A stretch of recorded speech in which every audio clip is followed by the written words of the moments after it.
Hello everyone, नमस्कार आप सभी को। आज इस 318वें दिन के वीडियो में आप सभी का स्वागत है।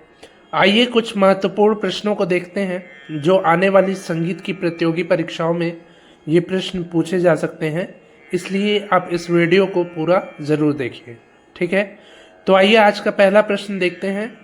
आज का पहला प्रश्न है, झप ताल के फरमाइशी टुकड़े में मात्राएं होती हैं। झप ताल के फरमाइशी टुकड़े में मात्राएं होती हैं 80 मात्राएं, 80 मात्राएं होती हैं झप ताल के फरमाइशी टुकड़े में। दूसरा प्रश्न है, राग का बंधन किस गायकी में नहीं होता है। तो भजनों में जो है ये राग का बंधन नहीं होता है। भजनों को उपशास्त्रीय संगीत में रखा जाता है। कुछ कुछ भजन जो होते हैं वो राग के स्वरों में तो होते हैं, पर ये ज़रूरी नहीं है कि राग के स्वरों में वो बंधे ही हों। ठीक है, वे दूसरे राग के स्वरों में भी जा सकते हैं। तो राग का बंधन जो है ये महत्वपूर्ण नहीं है भजनों में। तीसरा प्रश्न है, कल्लीनाथ व सिंह भूपाल ने टीका लिखी है। कल्लीनाथ और सिंह भूपाल जी ने टीका लिखी है संगीत रत्नाकर ग्रंथ की।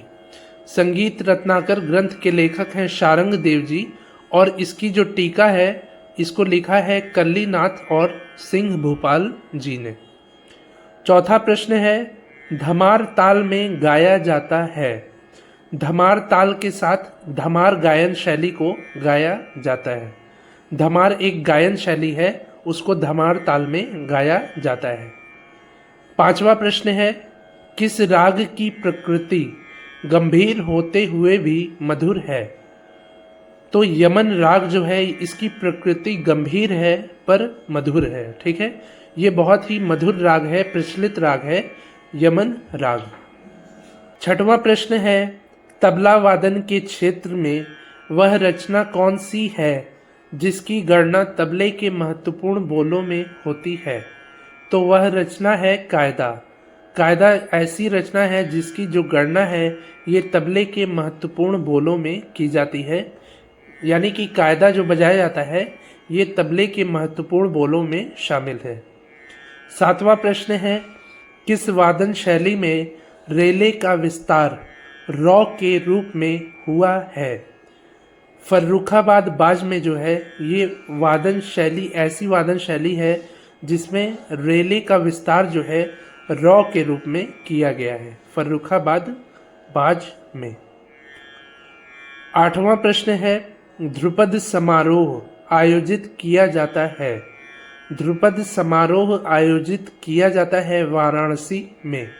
वाराणसी में ध्रुपद मेला का आयोजन होता है, तो ध्रुपद जो समारोह है ये वाराणसी में आयोजित किया जाता है। नौवां प्रश्न है, Ustad Sheikh Daud academy of music स्थित है। Ustad Sheikh Daud academy of music, ये एकेडमी का नाम है उस्ताद शेख दाऊद एकेडमी, ठीक है, ऑफ म्यूज़िक। ये स्थित है हैदराबाद में।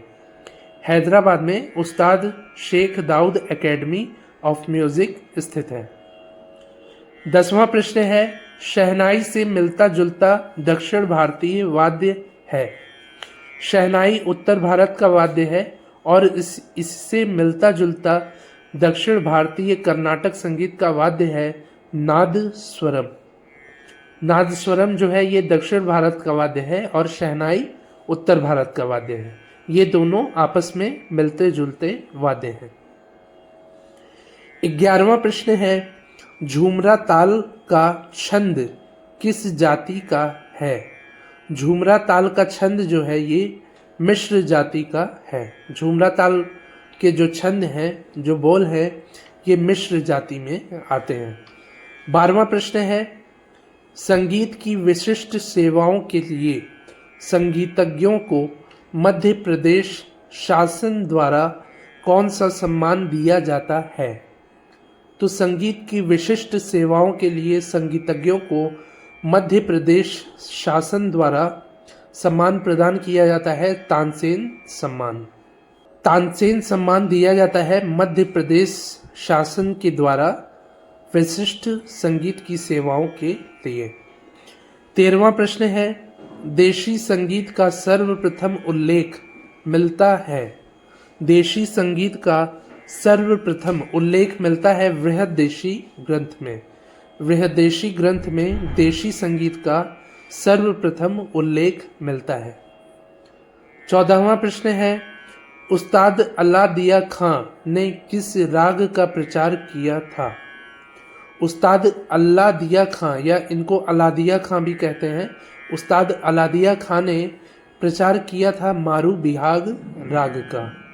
राग मारू बिहाग का प्रचार किया था उस्ताद अलादिया खां ने। ठीक है। 15वां प्रश्न है, ख्याल, ठुमरी, कव्वाली, गज़ल का खूब प्रचलन हुआ। ख्याल, ठुमरी, कव्वाली और गज़ल का सबसे ज़्यादा प्रचलन हुआ है मध्य काल में। आधुनिक समय में भी इनका प्रचलन बहुत ही ज़्यादा है, पर जो शुरुआत हुआ है वो मध्यकाल से शुरुआत हुआ है ख्याल, ठुमरी, कव्वाली और गज़ल के प्रचलन का। 16वां प्रश्न है, पुरुष प्रधान राग है। पुरुष प्रधान राग है मालकौंस राग। राग मालकौंस पुरुष प्रधान राग है। ठीक है।